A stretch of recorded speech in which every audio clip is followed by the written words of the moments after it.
Wife Suparna Rishidas was admitted in the hospital because of physically assaulted by her husband on Sunday afternoon. The incident took place in Tripura of Khoi Barville village. Wife Suparna Rishidas has to endure mental and physical torture at the hands of her husband every day. Many times she bled from her husband's injuries. When she goes to protest, she has to be beaten up again. Husband Bipul Muni Das crushed his wife's head with a brick on Sunday afternoon. When the injured wife was brought to the Khoi District Hospital in a bleeding state, the wife, who was fed up with the public torture inside the hospital, started beating her husband. The police rushed to the news after the incident.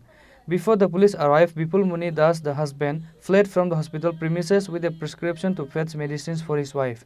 They have 2 children.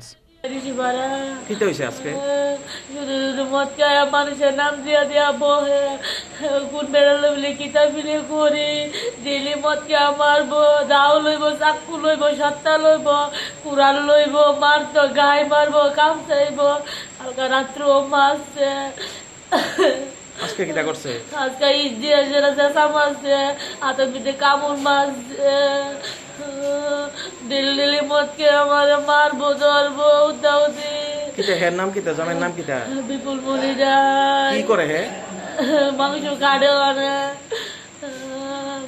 সরকারি টেয়া পাইছে গড় তুলে টেয়া খাইতেছে গড় তুলে না এটা মানুষের জানে ডেলি দরবার হয়েছে 5 দিন সমানে পরশু দিন যা মারা গেছে কালকে রাত্রে থেকে আবার কাইজা আমার ডেলি মারবো শান্তিতে জ্বালা যন্ত্রণা দে আপনার বাপের বাড়ি কোন জায়গায় কান প্রতাপগড় কবে বিয়ে হয়েছে আজ 13-14 বছরে দেবো গা Her young children are alleging that their father beat their mother last night as well as hit her on the head with a brick this morning.